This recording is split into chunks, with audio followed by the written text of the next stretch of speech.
మరణము తప్పించడం ప్రభు అయిన యెహోవా వశం అని మీరు సెలవిచ్చింది. నువ్వు ఒక్కడు మాత్రమే మరణము తప్పించగలిగిన దేవుడవు నాయన.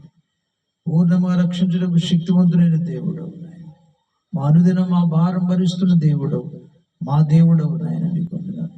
మరణము తప్పించుట యెహోవా వశమని లేఖనాలు సెలవిస్తుండగా, నా ప్రభువా, మరణపు ముళ్ళును విరిచిన వాడు, మరణమును ఎత్తివేసిన వాడు, మరణ దాస్యము నుంచి విడిపించిన వాడు, మరణపు భయము నుంచి విడిపించిన వాడు నాయన. మరణము చేత దాన్ని మృంగివేసిన వాడు నాయన. నీకు వందనాలు, స్తోత్రాలు దేవా. మరణమును తప్పించగలిగిన శారీరక మరణాన్ని, ఆత్మ సంబంధమైన మరణం, రెండో మరణమును తప్పించగలిగిన దేవుడవు నాయన.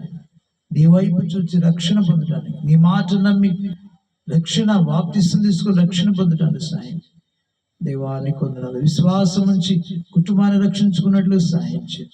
ఈ రాత్రి కాలం దీవెనతో పోమని యేసుక్రీస్తు గారి నామమున స్తుతించి ప్రార్థించి అడిగి వేడుకుంటున్నాం తండ్రి. ఆమేన్, ఆమేన్. పరలోకమందు